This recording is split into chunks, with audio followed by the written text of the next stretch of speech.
Ward number 15ના જે corporator તરીકે ચૂંટાઈ આવ્યા એવા આશીષભાઈ જોશી કે જેમને સ્થાનિક સ્વરાજની ચૂંટણીમાં હરાવવા માટે શામ દામ દંડ ભેદની નીતિ સાથે તમામ પ્રકારના પ્રયાસો થયા, પરંતુ જનાદેશ જે છે એ આશીષ જોશીના તરફેણમાં રહ્યો. ચૂંટણીના 2 દિવસ પહેલાં જ સંખેડા પોલીસ સ્ટેશન ખાતે પ્રોહિબિશનનો એટલે કે દારૂનો એક ખોટો કેસ નોંધવામાં આવ્યો કે જેમાં પ્રમોદ પાંડે નામના વ્યક્તિ પાસેથી દારૂ પકડાયો અને એ દારૂ એ આશીષ જોશીને આપવા આવી રહ્યો હતો એ પ્રકારની એક FIR. પરંતુ આ સદંતર ખોટી FIR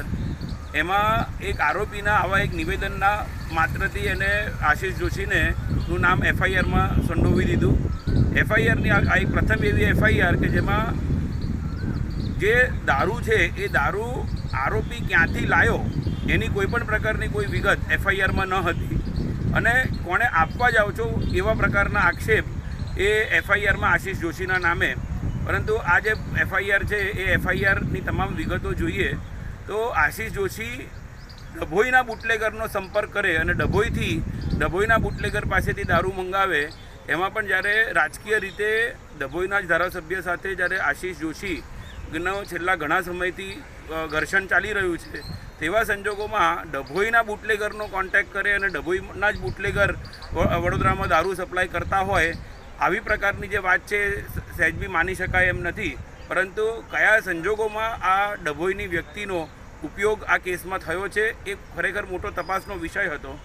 અને સાથે સાથે સમગ્ર ફરિયાદમાં કે જ્યારે દારૂ ક્યાંથી મેળવવામાં આવ્યો છે, કઈ જગ્યાએથી આ દારૂ આરોપી પ્રમોદ પાંડે ઉઠાવ્યો એ બાબતે પણ કોઈપણ પ્રકારની કોઈ વિગત સામે નથી આવતી. મુખ્યમંત્રીશ્રીથી લઈને પોલીસ અધિક્ષકથી લઈને તમામ જગ્યાએ રૂરલ સુપ્રિન્ટેન્ડન્ટથી લઈને બધાને આશીષ જોશીએ લેખિતમાં એક વિગતવારનું રિપ્રેઝન્ટેશન કર્યું અને નામદાર ગુજરાત હાઈકોર્ટ સમક્ષ પણ 4 મેના રોજ ક્વોશિંગ પિટિશન બી દાખલ કરી છે, જે હાલ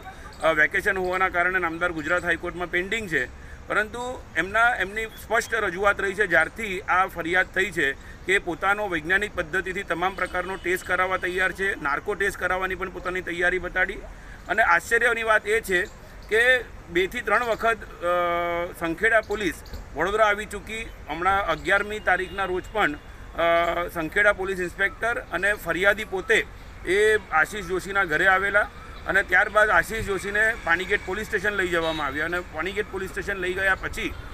આશીષ જોશીનું વિગતવારનું નિવેદન પણ સંખેડા પોલીસે નોંધ્યું. ત્યારબાદ 12મી તારીખના બીજા જ દિવસે એક બીજું વિગતવારનું લેખિત નિવેદન આશીષ જોશીએ તપાસ કરનાર અધિકારીને સોંપ્યું છે કે જેમાં પોતાની નાર્કો ટેસ્ટની માંગણીને બધું તો કહ્યું જ છે, પણ સાથે સાથે એ પણ સ્પષ્ટ કીધું છે કે આ જે નિવેદન છે એ નિવેદન કારણ કે આરોપીનું નિવેદન ચાર્જશીટમાં ના હોય, પરંતુ આ નિવેદનને ચાર્જશીટનો ભાગ બનાવવામાં આવે એ પ્રકારનું પણ એમને 12મી તારીખે જ્યારે નિવેદન પોલીસ સમક્ષ આપ્યું એ નિવેદનમાં જણાવેલી વિગતોની કોઈપણ પ્રકારની કોઈ તપાસ કરવામાં આવી નથી. અને પછી ગત રોજ જ્યારે એ અમદાવાદ મુકામે પોતાના સંબંધીના ત્યાં જઈ રહ્યા હતા ત્યારે રામોલ પોલીસે એમની અટકાયત કરી અને સંખેડા પોલીસને સોંપેલા છે. અમને ચોક્કસ ખાતરી છે કે જ્યારે મુખ્ય આરોપી કે જેની પાસેથી દારૂ પકડાયો છે એ જ જ્યારે જામીન ઉપર મુક્ત છે તો આજરોજ જ્યારે પણ નામદાર કોર્ટમાં રજૂ કરવામાં આવે કે પોલીસ સ્ટેશનથી પણ જો તપાસ કરનાર અધિકારી જામીન આપવાનું કહે છે તો અમે જામીન મુક્ત આશીષ જોશી થઈ જશે. આ સમય જે છે એ સમય ખરેખર વિચારવા લાયક એટલા માટે કે 2 દિવસ પહેલાં સંખેડા પોલીસ પાસે ધરપકડ કરવા માટેના કોઈ કારણ ન હતા, ધરપકડ કરવાના કોઈ મુદ્દાઓ ન હતા અને આજ એકાએક ગતરોજ જે પ્રકારે એમની ધરપકડ કરવામાં આવેલી છે એ ખરેખર શંકા ઉપજાવે એવી એટલા માટે કારણ કે વડોદરા મહાનગર સેવા સદનની પ્રથમ સામાન્ય સભા હજુ થઈ નથી. આજકાલમાં 1-2 દિવસમાં ગમે ત્યારે આ સભા થાય એવી પરિસ્થિતિ છે અને જ્યારે પ્રથમ સભા થાય એ પ્રથમ સભામાં આશીષ જોશી હાજર ન રહી શકે. કદાચ એ જ કારણોસર આ ચોક્કસ તારીખે આરોપી તરીકે આશીષ જોશીની ધરપકડ કરવામાં આવેલી છે. કાયદાકીય રીતે જે કંઈ આગળ કરવા લાયક હશે એ તો કરીશું જ, પણ આવનાર દિવસોમાં ચોક્કસપણે આ જે કેસમાં આશીષ જોશીની ખોટી રીતે ધરપકડ કરવામાં આવેલી છે, ખોટા રીતે ફસાવવામાં આવેલું છે એ પ્રસ્થાપિત કરવા માટે જરૂર પડશે તો નામદાર હાઈકોર્ટમાં એ બાબતની પણ પિટિશન અલગથી કરીશું.